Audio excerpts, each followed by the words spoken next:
Hi, thank you. Thank you very much for coming to this fascinating panel. I'm sure it's going to be fascinating because we have fascinating speakers here with me today. My name is Agnieszka Łukaszczyk. I'm a Senior Director for European Affairs for Planet.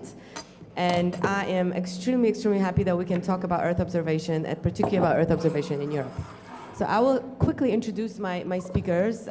You probably know all of them, or heard of all of them, but you will be able finally to hear what they have to say about Earth observation. So to my very right, François Lombard, and he's heading space intelligence at Airbus. Further, Will Marshall, my boss, CEO of Planet. Pascal Ehrenfreund, the chair of... She's not my boss. Not yet. The chair of the board of the DLR board. Josef Aschbacher, the director of Earth observation at ESA. Not my boss. Thibaut Delhomme, he is the team lead at the European Commission at the unit for space data for challenges and growth. And at the very end, we have Rafał Modrzewski, the CEO of IAC. So very, very interesting mix of people.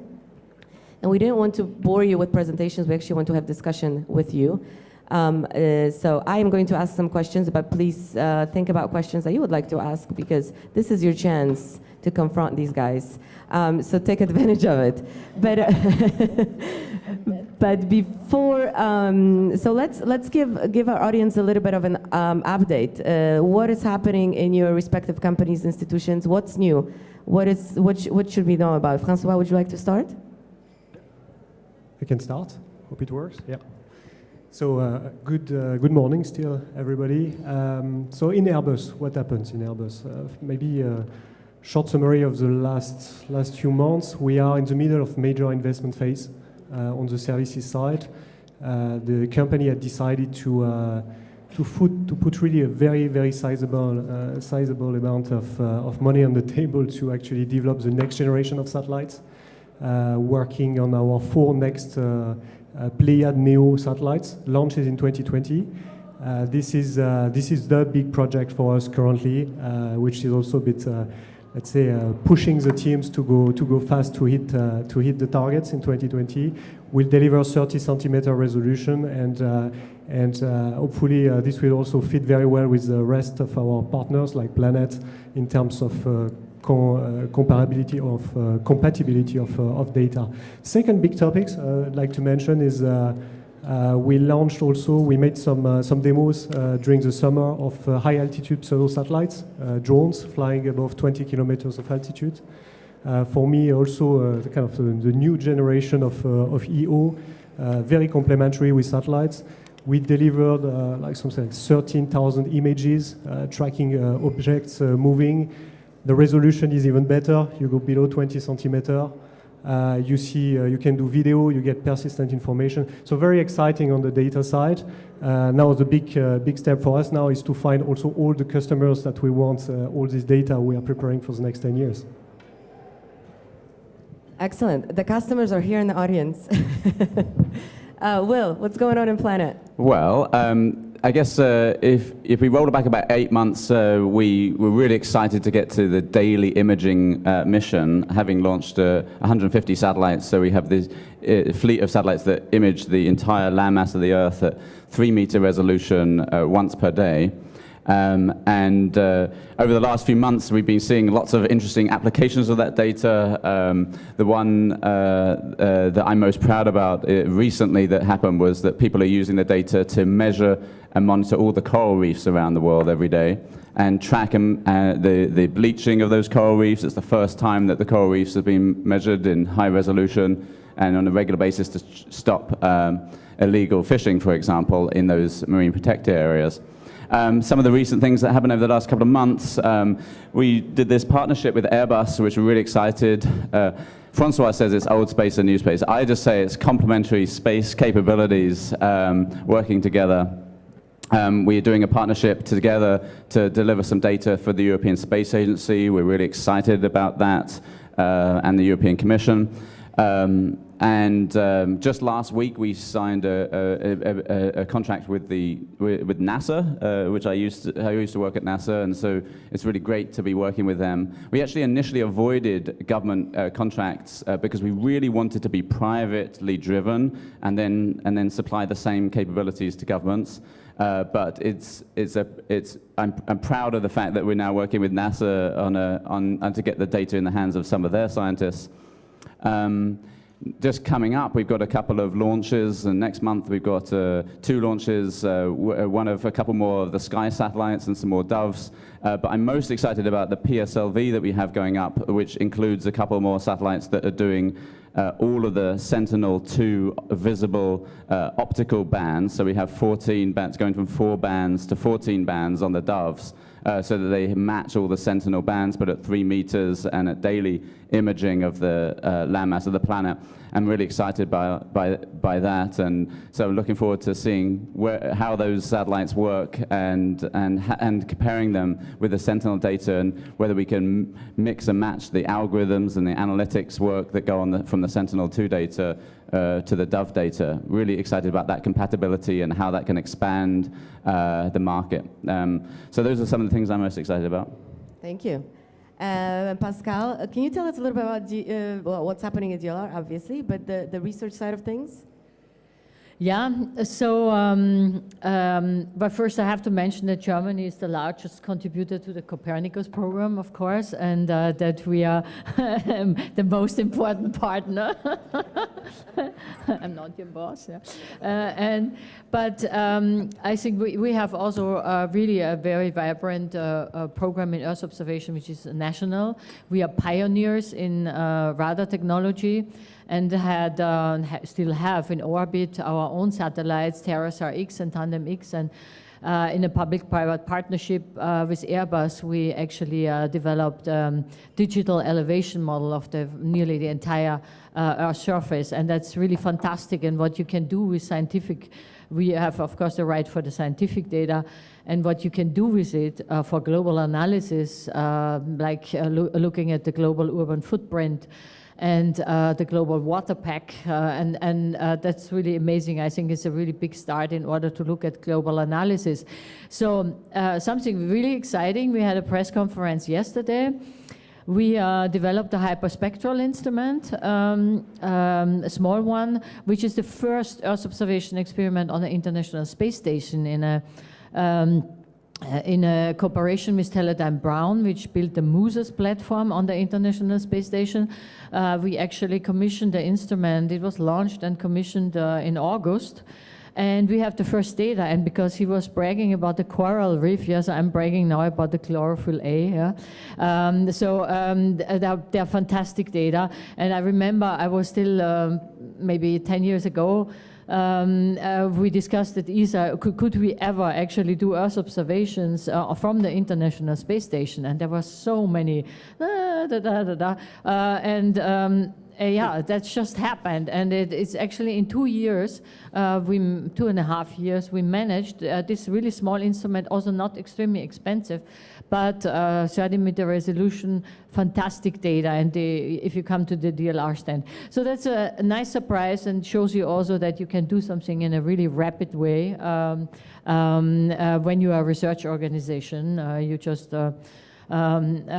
put some really top experts on instrument builders together and make a little business model and make it happen. So in the future for us, of course, since we have been in the X-band for the radar satellites, we want to, in the future, go in L-band, and we have a mission with many different Helmholtz centers in Germany, which we are currently planning. It's called Tandem L, and it will really look at the processes over the entire Earth surface. And we hope that this is going to be funded one day. Thank you. A lot of things going on, and I'm sure also a lot of things are happening at ESA. Josef, what do you have to tell us? Thanks, Agnieszka. No, a lot of things are happening. First of all, thank you for inviting us and having us at this panel. So what happened at ESA in the last few months? In fact, Will was mentioning that he launched 150 satellites recently. I'm very proud I have launched 3 satellites this year.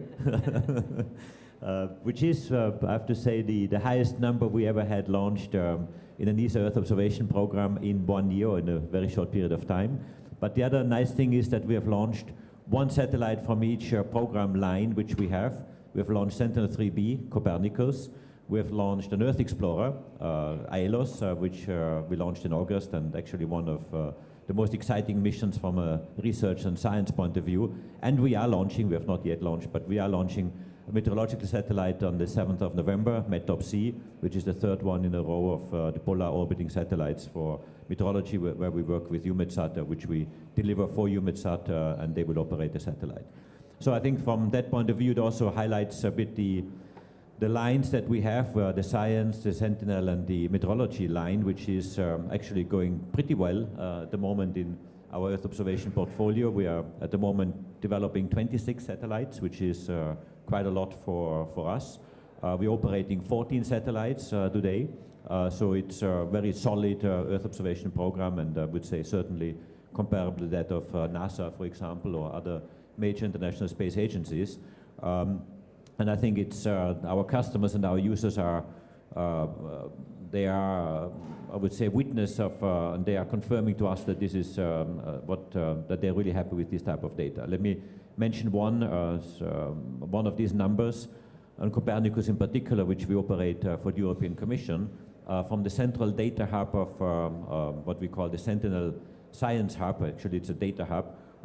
Per day, 150 terabytes of Sentinel data are being downloaded worldwide. 150 terabytes is huge. That is big data, but really big data. And this is only one of the data hubs. We have many other data hubs which are multiplying and redisseminating this data. So there are huge amounts of Sentinel data being used in many parts of the world. And I think this is, for me, almost as disruptive as many other disruptive elements which we see today, to provide users with free data, useful data for many applications. And I think this is something that is certainly a highlight for us. It also puts new challenges on us and ESA, because we are at the limit sometimes of processing and delivering all this data, because we use all the existing computing power which we can absorb, and the processing powers in Europe. But also, and this brings maybe to some of the other members here on the panel, that we are looking very much into new space, and I have been probably quite aggressive for many people, maybe too aggressive or too proactive in embracing new space, because I believe that the mix of, and I'm not calling it old space and new space, for me it is big and small, which is the classical satellites, the more bigger ones and the smaller ones, which for me is a new approach which you really have to take very serious. And so far, I quite often see it's either or, but I am not believing in this. I'm trying to have a system approach, and we have installed a new reorganization in the directorate to have a system architect in Earth observation, but also a field lab which is testing new elements where the innovative cycles, I call it disruptive innovation, comes into Earth observation, and this is something that is very exciting. I mentioned the field lab, which we opened this year, which is really the place where new space and innovation, disruptive innovation, is entering Earth observation, is entering space in Europe, but is entering space worldwide. Thank you very much, and we hope there are more aggressive people like you, Josef. That sort of aggression is very, very positive. Thibaut, in the Commission, not everybody knows on the international community that the European Commission is also involved in space and has space programs, obviously Copernicus being the one that is very interesting to us today here. What is happening? What are the updates? I know there's a lot of discussions now about the future of Copernicus, so there are some developments. Thanks a lot, Agnieszka, for the invitation. I simply wanted to point at two elements. The first one is operational. I think this year we confirmed that Copernicus was the most successful Earth observation program in the world. We have 7 Sentinels in orbit. Our 6 services are fully operational, and we have over 200,000 users throughout the world. So that's the first element. The second element I wanted to mention is political.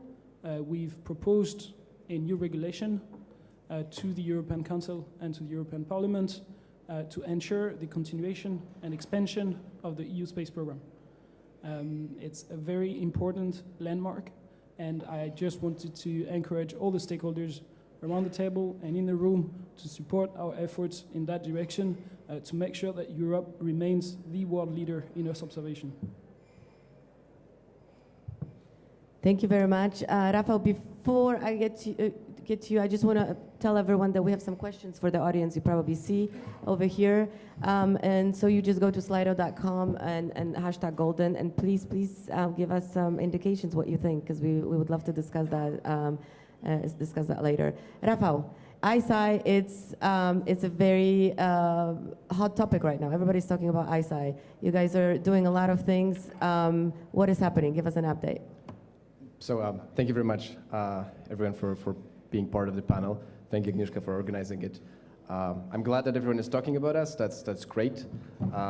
So it feels a bit odd because I definitely represent the smallest organization out of all of those combined, and I'm the last one to share our exciting updates. So they may seem a little bit less exciting at first, but we are very excited about them, so please share this with us. And so to Will's point, having launched 150 satellites, fantastic. Joseph 3, we've launched one. It was our first one, so it was extremely exciting for us. It happened January this year. I can definitely say that it was the first ever SAR satellite that was smaller than 100 kilograms.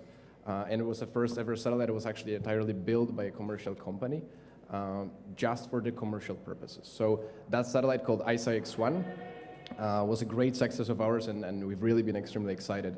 And I would be happy to share with you some of the early findings of what we've learned.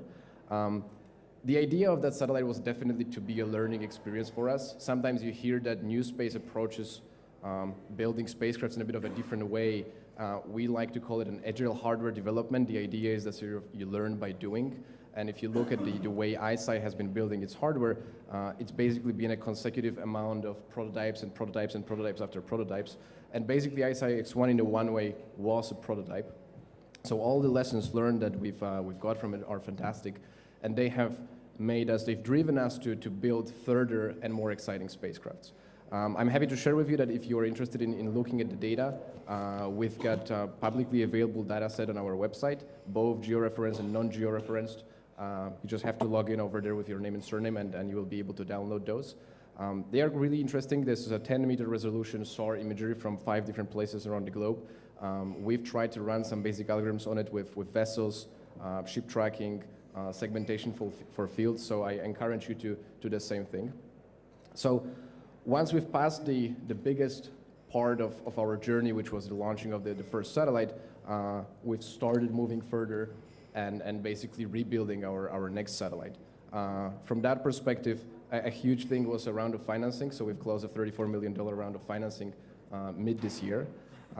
Then we've gone on and approached the aggressive part of our crowd over here, being Joseph, and signed a contract with ESA to work with them on complementarity between our upcoming constellation and the Sentinel program, which I personally find is a very exciting thing because it's going to both benefit us as well as the entire European community through the Copernicus program. And finally, we've made a massive amount of modifications to the second satellite. We've added propulsion, we've increased the bandwidth, we've made deployable solar panels. The whole satellite was basically turned around, which was a massive engineering effort on our side, and happy to share pictures of this as well. And now we are scheduled to launch November this year, and that's going to be ISI-X2. It's supposed to be less of a prototype, more of an operational system. So again, on our website, you can submit your requests if you have particular areas that you want to image. Please don't submit all your houses. Submit something that's more interesting than that. But we are excited to supply those images back because it's supposed to be a learning experience again for us and for you in terms of data quality and what can actually be achieved out of small satellites. And indeed running now a lot of research around the tests that can be performed with this satellite in order to finally define its capabilities. And I will actually take advantage of having the microphone for a moment, and I know that very often people ask me then a lot of questions technically, and I'm not always the best person to answer. There's actually 3 more people from ISI over here, and I will just ask them to stand up and be recognized. Johnny, Matthias, and Jeremy are over there. If you have further questions, you'd like to make some orders, get the data downloaded, if you carry cash with you, those are the right gentlemen. please talk to them if you've got further questions. Thank you. Thank you. I told you guys this was going to be an interesting panel. So golden age, we're talking about golden age. I mean, are we just trying to like be catchy and funny, or are we in the golden age of Earth observation or space in Europe? Will, what do you think? I mean, didn't you come up with the title for this session? I did, but I was Okay, just trying to no. get attention of people. Yeah. But what does it really mean? No. I think it's spot on. I think we are in a golden age. I would like to. I thought about this question, and I want to step back slightly. I think that it's a slightly broader thing that we are in a space renaissance. Let me say 3 facts that help give me some, that are pause for reflection at the very least, that space broader is in a renaissance. The first is, when I first came to work at NASA, the average age was 49. And the average age in Apollo was something like 29 or something. It was roughly 20 years older organization. And when I first came to the IAC, they had shipped about 100 of us young people to the IAC, and everyone else was, let's say, more senior. And now I hear that this year it's about half the audience is under 35, or almost half. Are you still within that? No, I'm not. No, I'm officially not. But it's great to see that we have this enthusiasm that is coming up. And millennials, as a lot of them are, think very differently. They think about the purpose of an organization. It's about helping the world somehow. And they think very differently, and I think it's really interesting. The second fact is, for all of the history of the space age, we launched about 100 satellites a year, and last year we launched more than double that. Okay, so, I mean, for any industry to double, if the car output from all the auto industry doubled in 1 year, everyone would go, what the hell? Right? The number of satellites launched last year more than doubled. Now, their mass didn't change that much, so it's a lot of smaller satellites, but still, that's an interesting fact.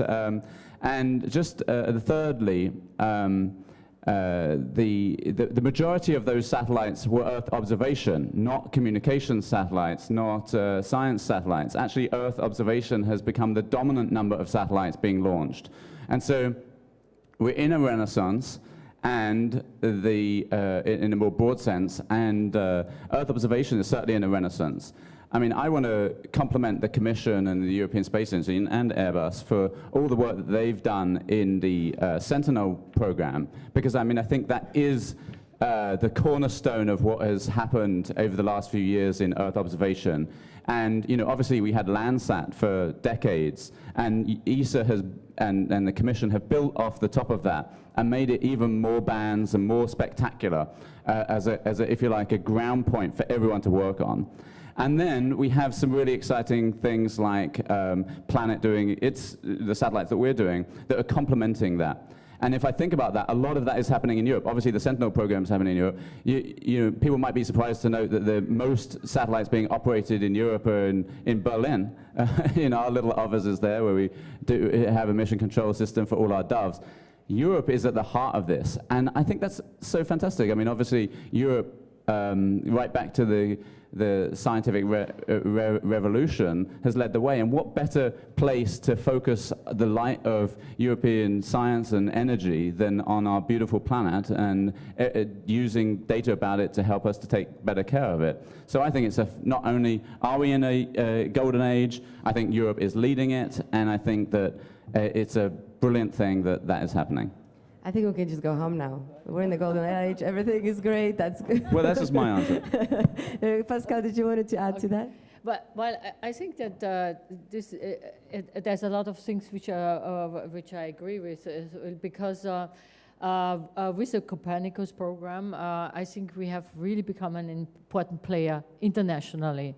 And you have the national activities, and then you have the startups, and I think this combination makes Europe, I think, really a leader, and we are somehow in a golden age, I would say.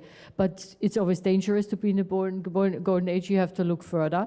But what I think is also really important, that the political support in Europe is here with you know, the COP21 and the agreements, and all countries have regular meetings and workshops that this topic is always on the forefront on the agenda. So that makes also, I think, a really important point, that it's not only we are launching more satellites and we are getting more data, but it is the whole concept of being nationally, having a good industry, and having the great Copernicus program and the political support. I think that makes the golden age in Europe.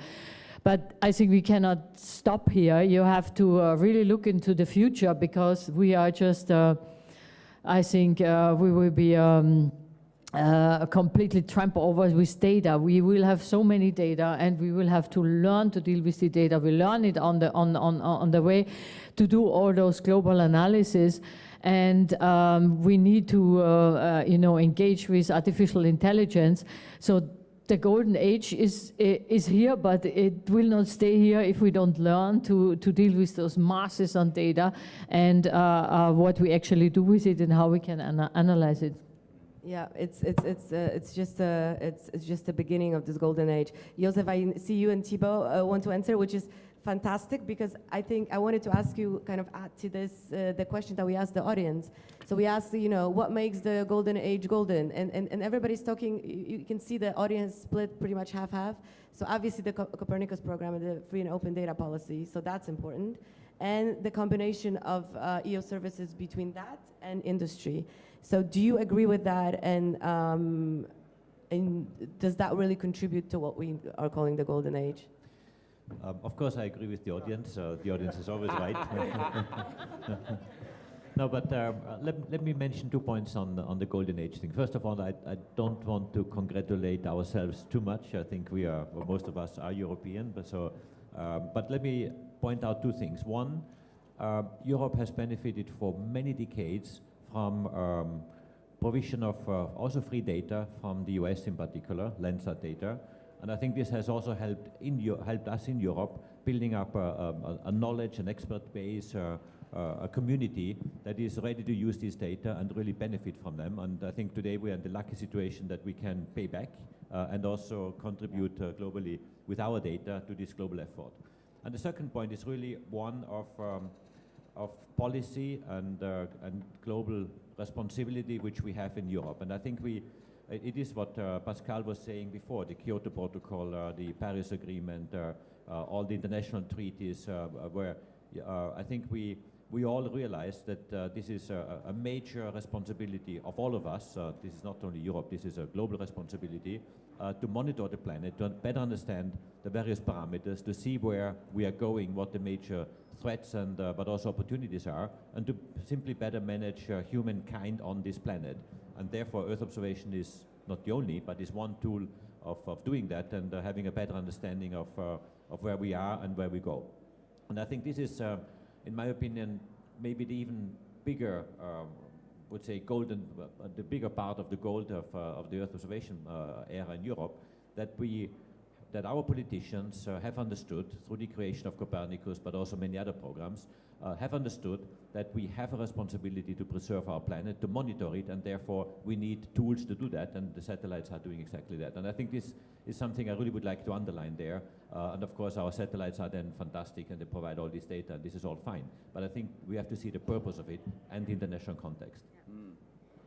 We're not doing it just for the sake of doing it. We actually want to provide solutions, obviously. Thibaut? Yeah, thanks a lot. I mean, we've mentioned the positive impact of the Copernicus program. We should probably mention also the national missions and the missions developed by ESA as well, which have contributed to that tremendously. But I don't want Europe to be depicted as a purely publicly driven ecosystem. I think we have an industrial base which is tremendously competitive. I think European space companies have won 47% of their accessible markets abroad. So that means essentially all the commercial markets abroad, not excluding the public tenders, which are of course not accessible to us. But 47% of the accessible markets have been won by European companies, and I think we need to highlight that as well, that we have an industrial base which is extremely competitive. and an industrial base that's being renewed. I mean, I think, Rafael, you're an extremely important example of that. But the situation is not entirely bright. If you look at the number of venture capital deals being made in the new space in 2016, there was about 55 of them throughout the world, and only one of them was for a European company. 1 out of 55. So of course, there is still a lot to do in Europe to make sure that our startups, who are extremely innovative, and we have a lot of startups, I think the creation rate of companies is as high in Europe as in the United States. The problem is that we need to help them grow bigger, grow faster, and turn into true unicorn. And that's where we need to act more. And in particular, I want to emphasize 2 elements. The first one is access to finance, which we need to make a lot easier in Europe. At the moment, we know that there are a lot of venture capital funds in the States and not so much in Europe, so we need to invest in that. And the second thing that we need to do is reduce the fragmentation of our internal market. Here, we still have a lot of national heritage, and we need to make sure that our companies can grow quickly and can access the European market very much more easily to help them grow faster. Thank you. Yeah, very interesting, and obviously we agree with you. François? Yeah, maybe adding a few words on the golden age and another perspective, I hope. So I was looking in Wikipedia, actually, what's the golden age? And it was written, it's a period of peace, harmony, stability, and prosperity. Then I was just thinking, okay, looks a bit different than the commercial reality on a daily basis. And actually, I would really argue that we are in a time which is extremely energetic, lots of ideas, lots of innovation, so I really buy to that. But at the same time, we have to face the fact that we have created many options on the markets, many competitors. I remember a time where there were only 1 or 2 players in the field. Now you have at least 10 on each of the segments of the market. So it's a kind of a very competitive environment.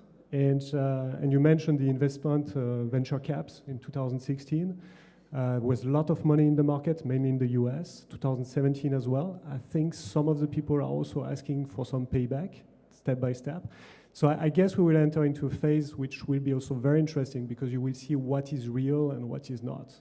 What is really delivering a service where you have users, where you have people really buying on a regular basis this kind of inputs, and the ones which are still more closer to a dream. So a certain phase of consolidation. I feel more we're in a, how do you call it, a gold rush. This is a time where everybody is running to get to the gold, but obviously not everybody will get rich. And there's plenty of energy on the market. I'm pretty sure we'll see a lot of things, but it will be tough. Thank you very much. Rafael, did you want to address that question as well? Yeah, so I wanted to agree with Thibaut a lot after he said that there is definitely something that we can still do to make European market a bit better prepared for all the startups and all of the technical innovation. And I feel like we've definitely seen that there are things that work very well. Horizon 2020 SME instrument is definitely one of those things. But there are shortcomings, and it's a great panel where we see it all, and we have a lot of Europeans. We're in Europe, and we pat each other's back and say we are really good. And Europe, I mean, Europe is an important player, but it's definitely, there is room for improvement, and I feel like we should look at what areas can potentially be improved and how to do it in the short term. I do actually agree with François a lot. I feel like the time it's a little bit more of a gold rush than a golden age, and I think the time when we will see how different services work and play out is coming faster than everyone expects it. I actually thought that, now that I knew that I would be the last, I thought to add a little bit of a different comment and maybe dwell a little bit on why this golden age or this gold rush now rather than any other time. And I sort of thought I will answer with more of a question, or like what people ask me often, what has happened that suddenly made it possible for IAC to miniaturize synthetic aperture radar? How did it happen? Did you guys discover some extremely new technology? Is there like a single thing that made it possible? And I've actually given it a lot of thought, and I kind of think the situation is very similar to electric cars. there isn't really a single thing that happened that made it all possible, but there is a certain progress within various areas of technology that once combined together makes those systems suddenly possible. And I do think that if you look back in history, there is a set of examples of the same things happening for different technology, like computational capabilities. The moment we've miniaturized multiple things enough, like multiple different technologies, we were able to take the computers out of rooms and put them on our desks. And I think this is a very similar situation to what's happening with Earth observation. Something that used to be a very unique capability accessible to few becomes commercially available thanks to efforts of Planet, Copernicus, and IAC. So I do think that that's probably most exciting, and that's exactly why the golden age is now and not in 10 years or not 10 years ago. Thank you. So the panel next year is going to be called the Gold Rush. Note taken. By the way, 67% of the audience thinks that Europe is the world leader in Earth observation. And if it's not yet, it has the potential to be. Nobody said no. So there's a lots of faith in European Earth observation. I think it's a good sign. Thank you guys for your support. But Rafał and Thibaut, actually, I have a question for you, kind of to continue on because you were talking about venture capital, Thibaut, and that in Europe it's still not working the same way it is working in the US, and that kind of access to finance is not the same. Do you think it is, and I'm curious in your opinion, Thibaut, but also Rafał, as a person who's been looking for financing in Europe, do you think it's because in Europe we are afraid to take risks and we're not willing to invest in things unless we know for sure that it's going to work? So therefore, people are not are much more cautious to invest. And I'm not just talking about venture capital, but also about government funding. Do you think that's an issue? No, I don't think so. I think the reasons are much more structural. I think we have a lack of venture capital because we have a social security system. That means that we don't have pension funds with a lot of money to invest in young companies. And that's the core of it. And I'm, of course, not criticizing our social security net. I mean, of course, it should remain the way it is, but that's why we don't have a big amount of cash to invest in companies. I don't think that's linked to any specific risk aversion that the Europeans would have for some reason compared to the Americans. I think if we had the right amount of cash, and I think we're seeing it appearing in some other occasions. I think Airbus has developed an Airbus venture, which is very interesting as well as an example. We on our side are looking at a potential space venture capital fund through Horizon 2020 or Horizon Europe in the future. So I think we're all looking in that direction, but I really don't think it has anything to do with a risk aversion problem in Europe. That's interesting. Rafał, do you agree? So partially. I guess I don't think there is any cultural risk aversion problem. I do think, however, that the venture capital market has a much longer history in the United States than it does in Europe. And so people sort of gotten used to taking a lot more risk, and we've got a bit of catching up over there. I mean, they've been doing those investments for decades now, and it's quite relatively new for us. I do agree that the kind of, when you think of where the capital is coming from, ultimately there is a point to those kind of structures and institutions, because ultimately the VC funds, I mean, they are not investing their own money, they're investing our money through different ways.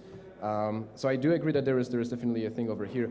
I also believe that maybe kind of narrowing down what could be done better purely to the VC market is going a step too far. I feel like there are different things that help companies, and one of the probably even more important things is kind of access to early adopters as customers. From our perspective as a young company, working with someone that actually has been a consumer of a similar service and now is willing to take a little bit of risk because they know that our service isn't yet fully functional, but they are willing to take that risk in order to potentially benefit in the future, that's what's key. And I think we see that there is a set of institutions in the US like NASA that has a contract with Planet, like NOAA that has granted contract for weather observation data recently, that sort of, from a strategic perspective, are allowed to take that risk. And I think there is a little bit more that we can do in Europe to encourage some of our public institutions to do the same thing towards our own companies, because you need this core customer in your early days. And once you have it, you actually can pull the VC money from the other side of the pond. But the customer thing is actually a very essential part of it. Will, you wanted to add to that? Well, I get the perennial question of why, can we create Silicon Valley here, wherever here is, and Didn't get to that question yet, but sure. well, it's sort of Yes, related, yeah, right? of course. Because I think it's partly structural, but there's more to it than that. I actually think that because VC has been operating for a long time in the US, now you have all these billionaires, and actually the more risky capital comes from them. The ones that have dominated our capital raising, especially early on, were billionaires who just throw things at cool ideas with very little scruples about it. And that fosters a much more risk-taking arrangement than the pension funds that do LPs into VCs. But this question sort of always presumes the answer that you want to create what's in the US, and I think that that should be questioned. I think you want to create an entrepreneurial spirit, but there is the entrepreneurial spirit. There's not a lack of that. There is a need for early funds into these things, and how do you do that? There doesn't have to be equity. It could be just funds for data or innovation. And the key ingredient, in my opinion, is the speed at which this happens. So if, for example, ISA or EC created a few $100 million fund just for exciting projects that would give out checks of $1 to $10 million sort of scale, but did so within 30 days of someone saying, here's a cool idea, and had to be limited to that sort of time horizon, because that's how quickly you get answers from the VCs in California. If they did that, but didn't take equity, but just took services from whatever was being bought, whether that was data services or just show us the technology at the end, that might be even more innovative. In fact, it might come without some of the limitations of having to force perpetual growth and other things that actually become problematic for the companies later on in the US. So, don't just think about copying it, in my opinion. You should think about how do you make it even better? I mean, the key thing is flexibility early on of funds to help with these sort of things, or later on of just data contracts. So that would be my 2 cents. If I may add a very quick note to what Will said, I think the speed is essential. The amount of paperwork is also essential. The amount of stuff that you actually have to submit to VCs is relatively limited. The amount of documents that you have to produce in order to apply for Horizon 2020 is larger. The book? So those two, I just didn't want to forget that, because it creates this enormous barrier on the startup side. Creating all the documents, plus sometimes the requirements are odd. I mean, you cannot predict how your company is going to look like in 5 years, and you cannot build out the entire hire table for the next 36 months. So I feel like there's a little bit of adjusting over there. And I do agree with Will completely. I don't think we should ask ourselves the question how to copy the system that's in the US, but rather what to do in order to support what we have. And we have an exciting amount of people that have this true entrepreneurial spirit. Now the question is how to channel financing in the early stage of their growth. Yeah. Either Joseph or Pascal, both please take a floor. We're from the same country, but I'm female.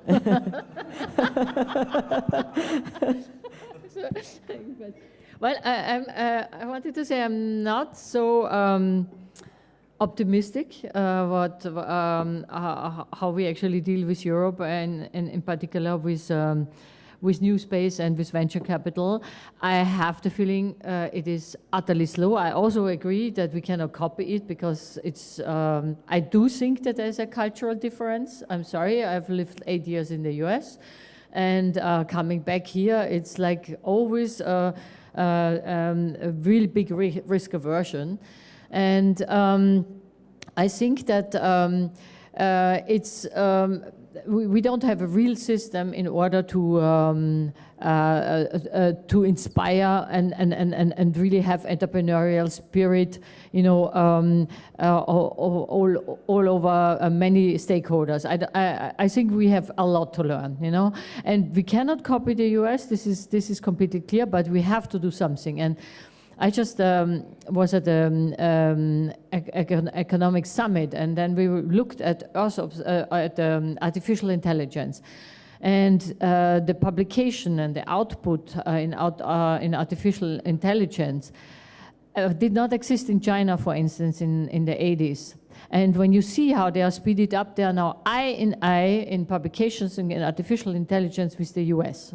Europe, or most countries, or Germany, has stayed the same all over this period of 30 years. Yeah?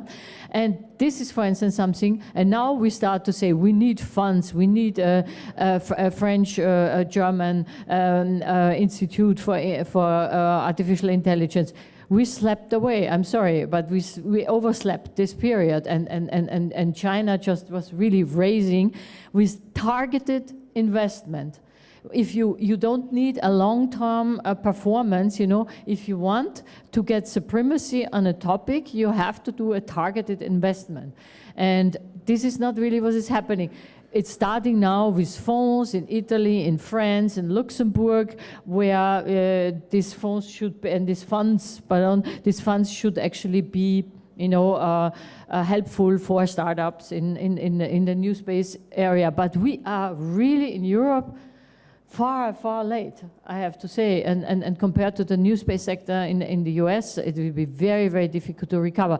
So I think we have really to think if we want to change that, and if we want to deal with the data problem and the big data problem and the global analysis, we would have to need really targeted investment in order to speed up the process in Europe. There you go. That's a very bold and a good comment, but we need to have that discussion, definitely. Josef, what would you like to say about all that? I mean, as another Austrian, I can only agree to my fellow Austrian that,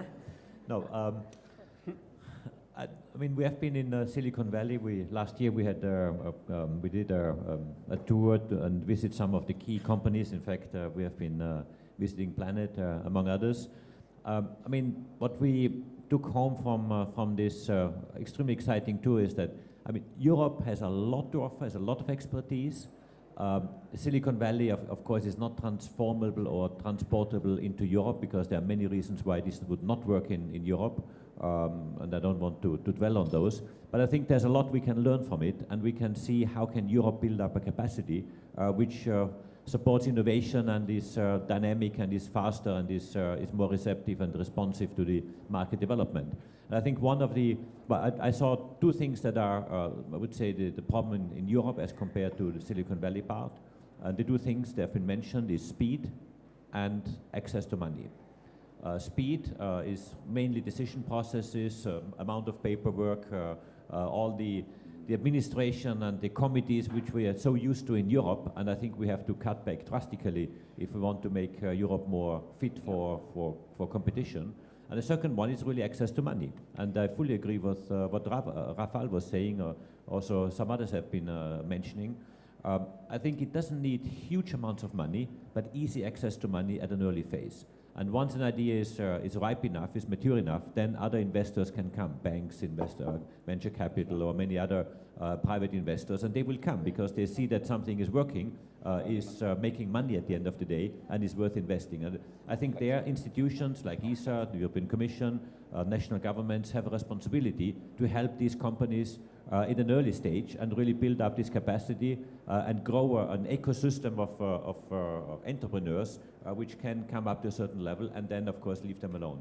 We're trying this a bit in ESA. I have to admit we are at the early stage of doing it, and therefore we still have to go through some of the hurdles. I'm probably one of them pushing the envelope strongest. We have introduced a new program called Incubed, where one of the criteria is to be fast, and really between the submission of an idea until the signature of a contract, we want to be in less than 3 months with several loops in between, and we have cut out some of these steps, and in ESA terms this is a revolution. You know, sometimes it takes longer. So I think there are steps that we are taking, but of course they are all, they need to be pursued and really driven through, otherwise we are not going anywhere. And I think it needs a collective willingness by decision makers, by many people to really offer opportunities for young people, because the expertise is here, and this is, I think, the good thing. There's top expertise in Europe. I mean, some of them go to Silicon Valley, and I could mention a few others who have been frustrated with the system in Europe and therefore go away from Europe. And I think this is something we should not only stop, we should, the opposite, we should try to keep them and to make Europe a center of innovation where we can develop a culture to have young entrepreneurs to be successful.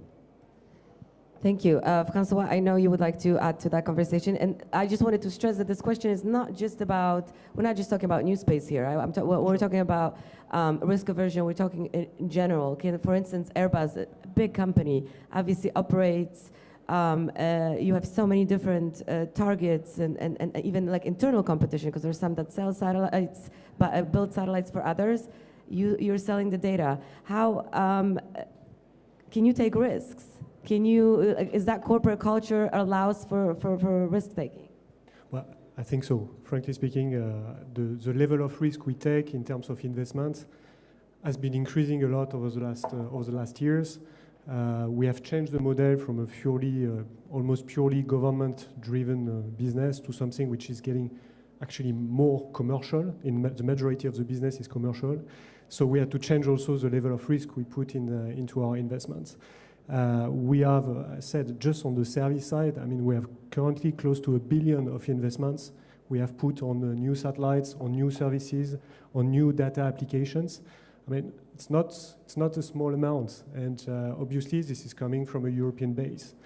Now I'm picking on your words on the fact that somehow China has managed to catch up on some topics with a very focused government-driven developments. The US come more from the private side with the venture cap, all the small startups. Maybe Europe is the one that will manage to close the gap between the government and the private sectors. Maybe we are the one which are able to take the forces from the two sides. And I think we have everything to do that. Just to pick on the point that a few people are leaving to the US and to the Silicon Valley, I see many of them also coming back, because Europe has an environment which is also interesting, which is providing also opportunities, also values which are slightly different, and these kind of things we need to play hard. I mean, it's a competition again, and we have our own way to find. Yeah, very true. And we asked actually the audience about what could help companies to scale up in Europe. And the two top answers are public-private partnerships and more business opportunities. So obviously we're not just looking for funding, right? We're actually looking for customers.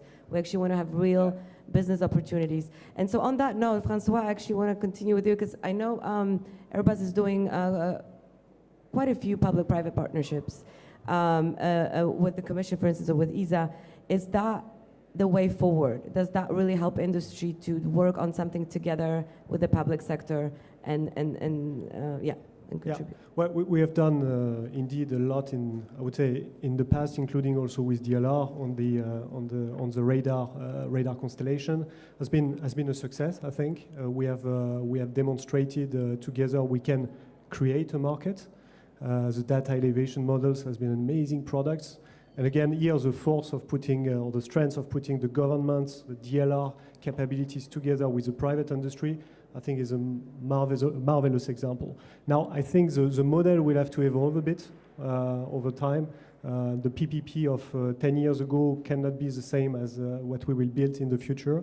I think it's getting more and more commercial. And again, I really think the industry has got the point that it needs to invest, it needs to go forward, it needs to bring ideas, it needs to create users for these ideas, and then the government will help in the format of PPP, PFI, or whatever. All the mechanisms can be discussed, but I like this combination of strengths. Yeah. Not only financial, it's really also putting the brains together, the scientific brains together with the commercial brains. We can get really good things together. Yeah, and especially I think since what Joseph mentioned before, we're not just doing satellites, we're doing it for purpose, right? And so if we have the same vision and we can really help each other out, we can really deliver a very good product and very good solution, which maybe separately we would not be able to do. Thibaut, did you want to discuss that? Because that's something we're looking at the Commission for, perhaps future public-private partnerships. Yeah, absolutely. I mean, we think further involvement of private suppliers is an excellent way forward. Very clearly, it means lower costs, and we will all agree it's good for the taxpayer. But it also means more impact. If we actually manage to get our data to a lot more private service suppliers, it means the impact of Copernicus and Galileo would be a lot bigger, because we'll have a lot of multipliers to make sure we bring the benefits to a lot more user community. So I would say that's definitely very, very important. Let me just mention one example, I think, of a successful cooperation with the private sector, which is the DIAS. So the Copernicus set up 5 platforms to facilitate access to Copernicus data. So DIAS stands for Data and Information Access Service. So these are 5 platforms where you can access all the Copernicus data alongside with some cloud facility.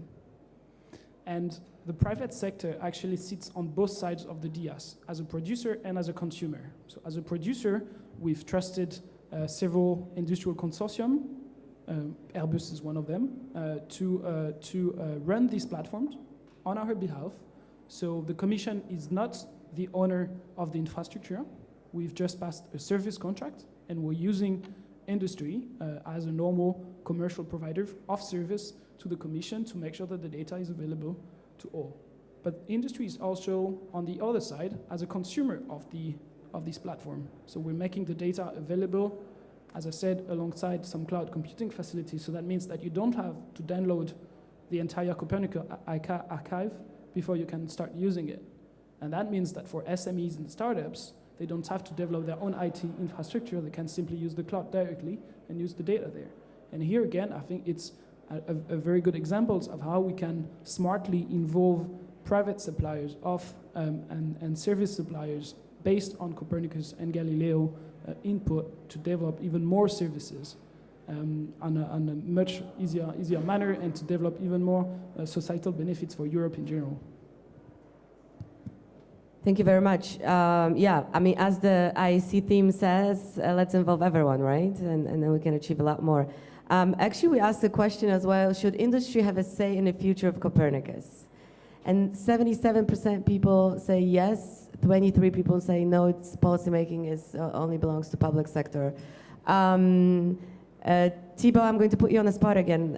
What do you think about that? Obviously, I mean, we know that member states are the ones that decide ultimately, but should industry have more of a visible role, either in the Copernicus Committee or the user forum, where at least their advice and opinions could be heard? Do you think that's a possibility in the future? I think our proposed regulation is very clear on that. Public users will remain the core users, and especially the member states as drivers of the program, because first and foremost, we are a public program for public users. We are a public service, essentially, and that will remain the case. But progressively, we've seen that Copernicus has become a more economical tool to develop economic and societal benefits in Europe, and we see that growing more and more. We're definitely discussing more and more with industry. I think the DIAS is an example of how we can further involve the private sector. Thank you. Joseph, what do you think? I mean, the answer is certainly yes, but I would like to say that industry already, since many, many years, is heavily involved in the decision-making process. Maybe not directly, but certainly indirectly. In ESA, as you know, we have a system of optional programs. We put a proposal on the table, and the member states are subscribing or not, whether they like or do not like the idea. And of course, member states are consulting with industry, among many partners, but industry being a very important one, whether this is bringing interesting contracts back to the country. So industry has been always involved in setting up, developing Copernicus from day one. Yes, of course, we should involve them. They have always been involved, and they are playing a crucial role in many aspects. Any comments on that from industry? would you, Francois, for instance, do you think we should be more engaged? Well, I think we are already very engaged. As you said, there's a long history of working together. Maybe what's changing a bit is that we are discussing services, less than hardware and manufacturing. So the kind of the industry return is more based on how do we define the services right, or even the DIAS platform right, so that you can expand on it and build, of course, all the Copernicus services, but maybe also all the Airbus, all the IAC, all the Planet services, so that in the end the user gets something which is great, and where he can choose between all these, let's say, free or more commercially oriented services. And that's changing a bit the dialogue, because we have to think also long terms. How do you tune the service? What's the impact on the hardware? What's the impact on the financings? It's a complex equation, but there's a lot of discussion to go on. So if I come back, but I think this is a very important point, and I really would like to respond to it. Let me take the example of Copernicus, the next phase. The Commission is now putting a proposal together. On these member states, we're preparing for the ministerial conference to come with a proposal to member states. So altogether, there's a significant amount of money being engaged or prepared for the next generation of Copernicus. However, I think that the next Copernicus, we call it Copernicus 2.0, will not be the same as Copernicus 1.0 in the way how we do it. Of course, we will still develop satellites from a space point of view, but I think some of it, and this is an exercise I'm launching now internally, and I hope it will work out. I think we have to look much more into different models of how we prepare the next generation of, call it Sentinels. Take an example of thermal infrared. One of the future candidates, as you know, is a thermal infrared sensor, but there's also quite a lot of private industry working in this domain. So I think what we should aim at, and this is something I'm trying to propose, is to have a combination of big and small. A big satellite with a high accuracy carpet mapping capability as a reference mission, complemented by small satellites to fill gaps and to possibly even help reducing the specifications of the big satellite and therefore make that one cheaper. So a combination of big and small, but from a system approach, but also with different partnership models. One may be fully paid by public money, Commission/ESA, while the other ones, we are offering also money in order to start up a constellation, but the private industry is really taking the lead and carrying it forward and then doing other things with these satellites for their own purpose, but of course guaranteeing one portion to Copernicus. And I think this new partnership models is something that we need to develop, and as I say, we're not there yet, but it's something I certainly would like to propose from our side. Rafael, I saw that you wanted to add something. I was just nodding all the time. Yeah. I think big and small is definitely the right way to go. Public-private partnerships definitely the way to go. I do think that those that are 100% financed through public money are not the best ones. I think you want to look for those where the public user is one of the users, because you want to have that verification coming from the market that there are actually other users willing to pay for the same services, and I think that should be a requirement for some of those. I think actually if we look back at the way the DG was formed, we will see that how a company ends up working if the major, by all means, the largest customer is the governmental customer. And there are, of course, different opinions on that, but I would say there is something that we can learn from that example. Going further to, I lost the train of thought now, but I definitely do agree with you. And maybe I'll stop there. Don't worry, we have plenty more to talk about. Francois, so there's a lot of talk about small satellites, right? They just kind of emerged all of a sudden. A lot of them are being launched. How does the company like yours see that? Is that annoying? Is that like, okay, we worked, obviously we're complementing each other, right? Because a lot of people say, oh, it's a competition, new space, old space, small sats, big sats, but obviously there's room for both, and there's complementarity there, right? Yeah, sure. But I still think, I stick to my word, there is competition, a lot of competition, and there will be over the next years. At the same time, it's not about old space against new space, because there's really complementarity between the sensors and between the missions we are we are having. That's why we discussed with Will a few months ago, and we signed this agreement because we were seeing that actually the coverage and the revisit of the Dove satellites was extremely good if you want to start see something moving, let's say on maritime surveillance.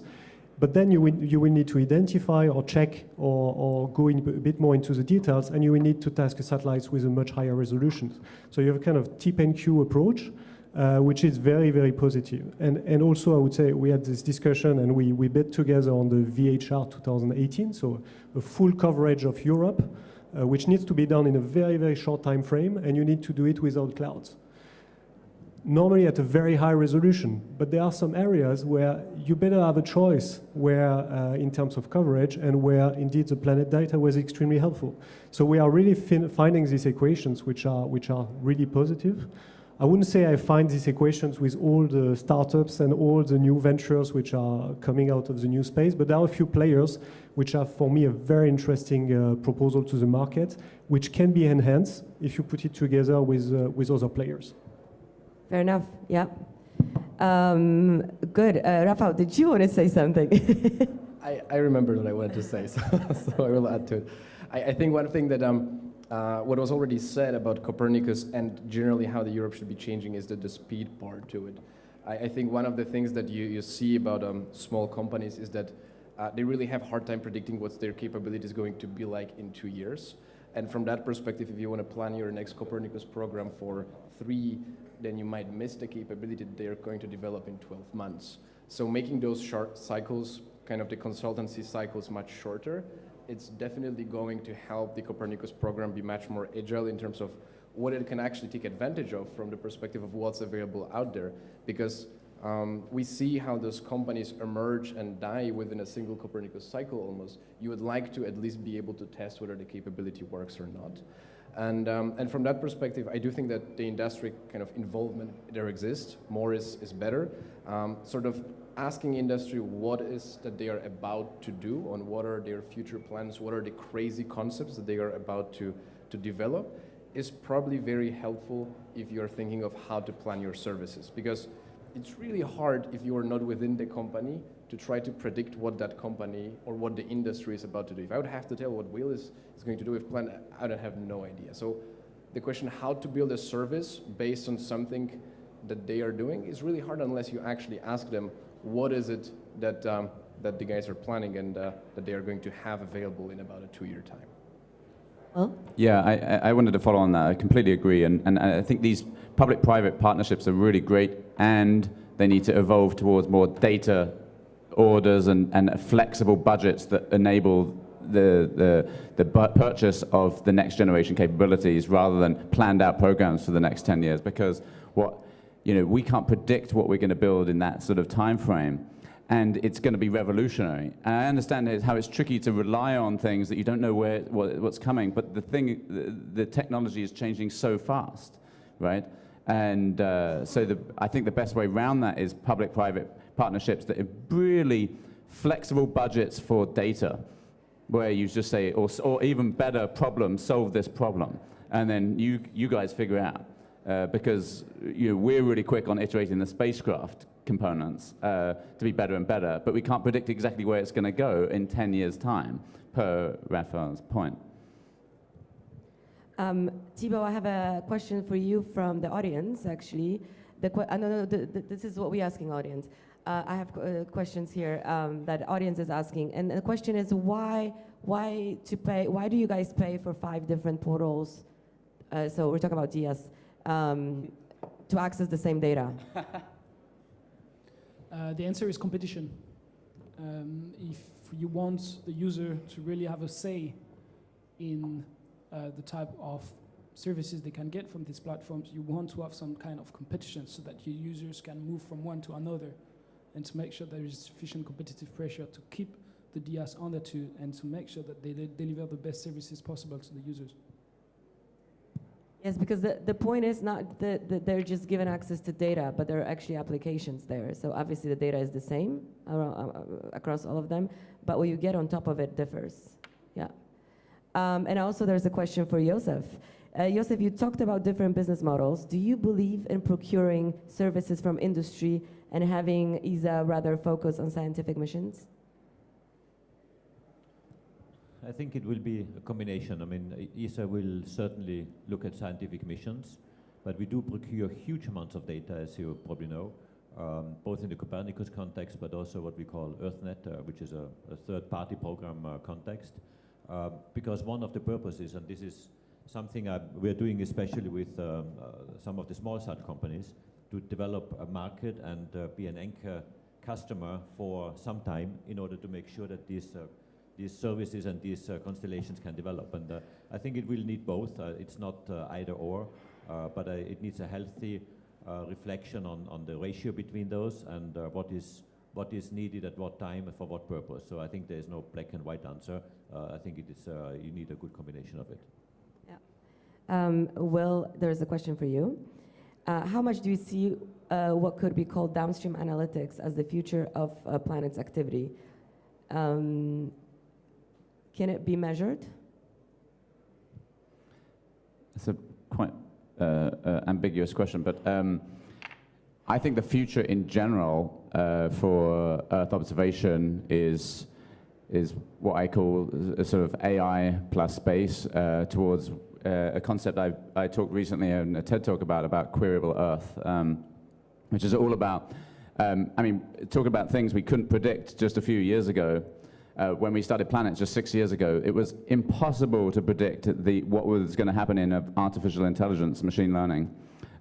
Where in computer vision in particular, you've gone from very crude capabilities to what is now being able to recognize features and objects in images. In fact, that's one of the things that has happened so fast. Some of the big tech giants have put a lot of energy, billions of dollars, into better machine learning code, and the exact same things that can recognize cats and dogs in pictures online, which is all fun for people in the IT sector, is exactly the same technology that can be used in satellite images to go, that's a train, this is a road, this is a building, this is a ship, this is a plane.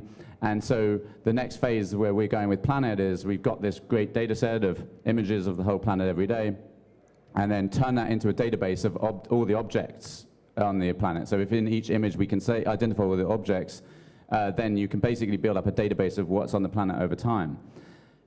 I don't know how to measure what the value is, but what I could say is that not only do the traditional satellite imagery procurers need this, because even the big governments can't deal with the millions of images that we're producing. I mean, again, it's more than 10x the amount of imagery over just the last 3 years.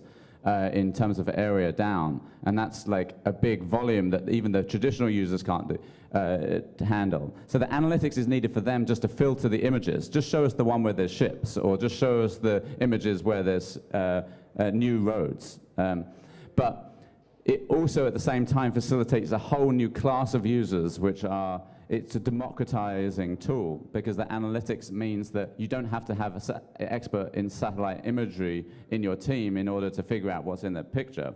You can just ask questions, and that's why we call it this queryable Earth. You could just say, hey, how many houses are there in Pakistan? Give me a plot of that versus time. Or where are the new floods this month compared with last month? Or just tell me the latitude and longitude of the trees that have been felled in the Amazon between last month and today.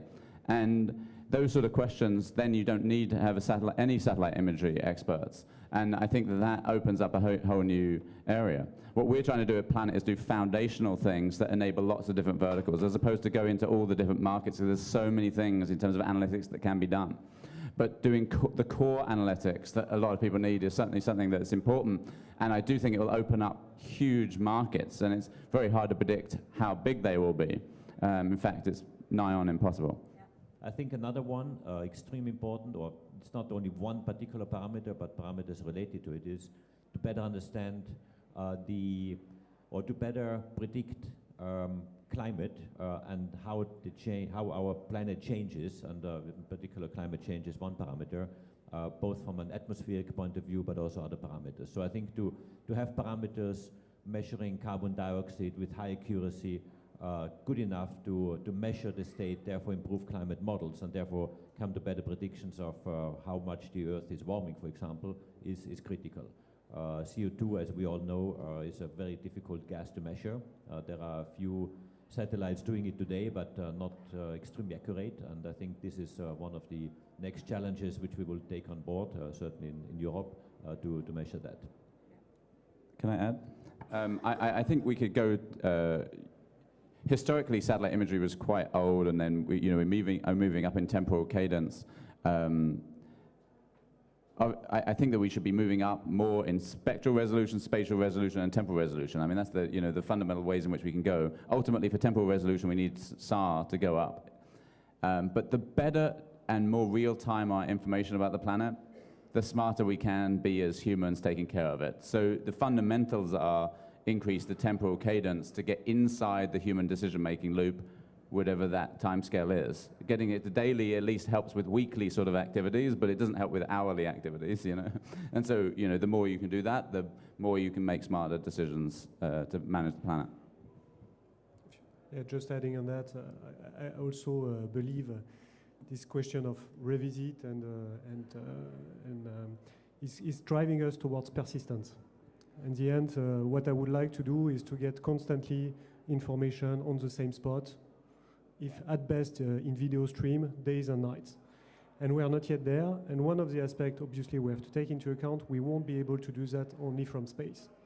So we'll have to mix the information, the sensors. We have to work with drones, also with potentially sensors from the ground.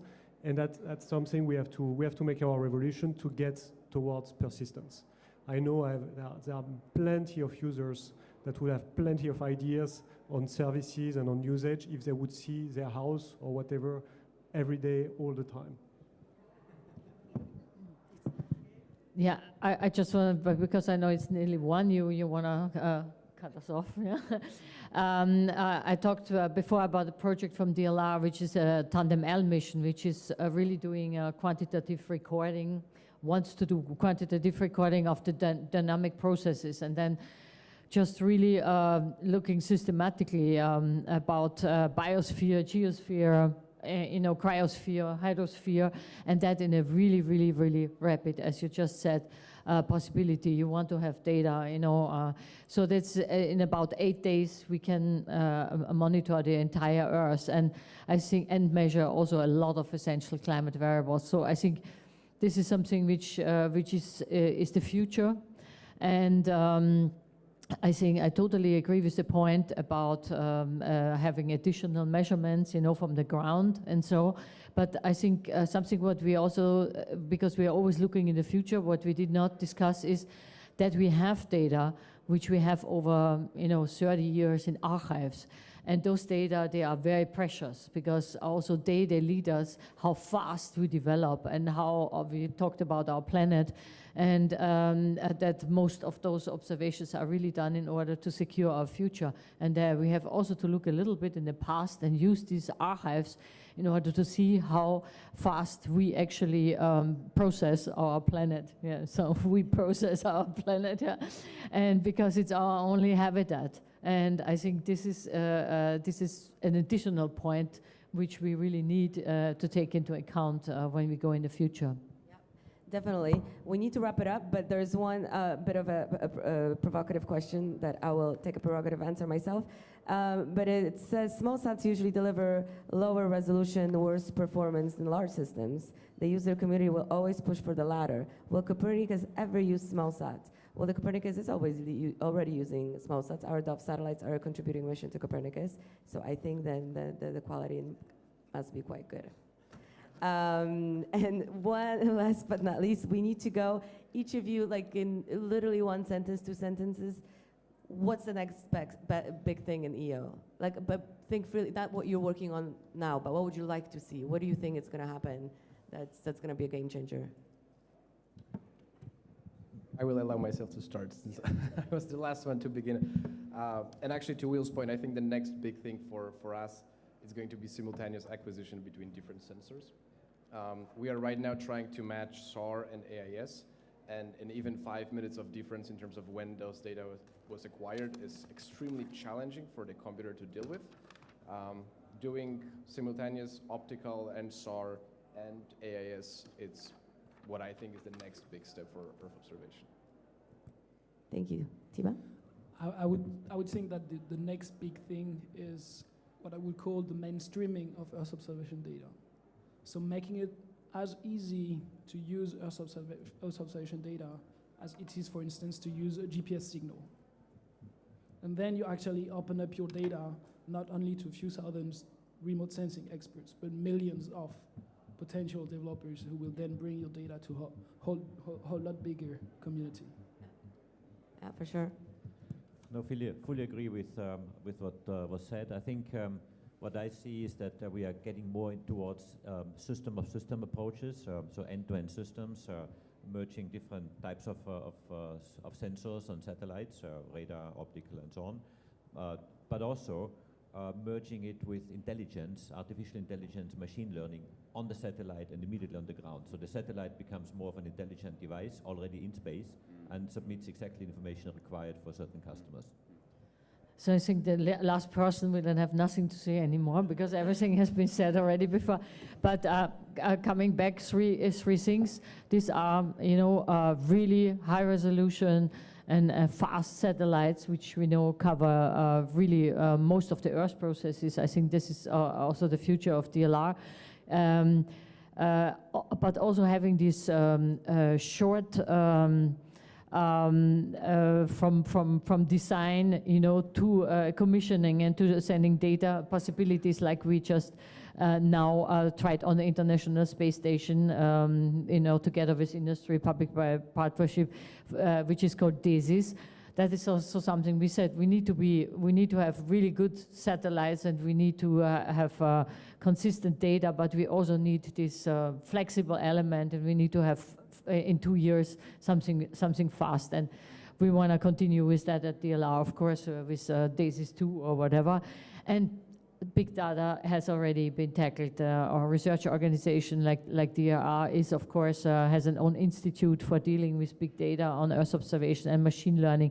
And I think this is something where we all have to work together. Yes, I would say adding the machine learning such that we can pull out answers to real people's questions, not just having the pretty pictures, if you like, and that simultaneously is going to get more value out of the data intrinsically per picture, but also democratize the user community that can utilize that and get access to it. And so those two things, machine learning plus democratization, are going to be the themes of what happen in the future that I'm most excited about. So for me, again, coming back to the persistent information, I think it's something we can get very quickly. As I said at the beginning, we have been flying drones in the stratosphere with space technology, because you need space technologies to work at this altitude.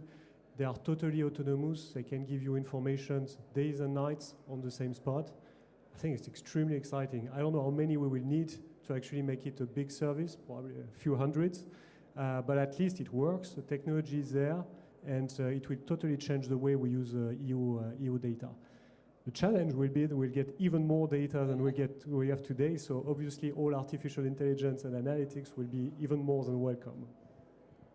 Thank you very much. Actually, our audience thinks small and inexpensive satellites are also going to be a big deal, and of course, we have an open data policy, probably generally speaking, right?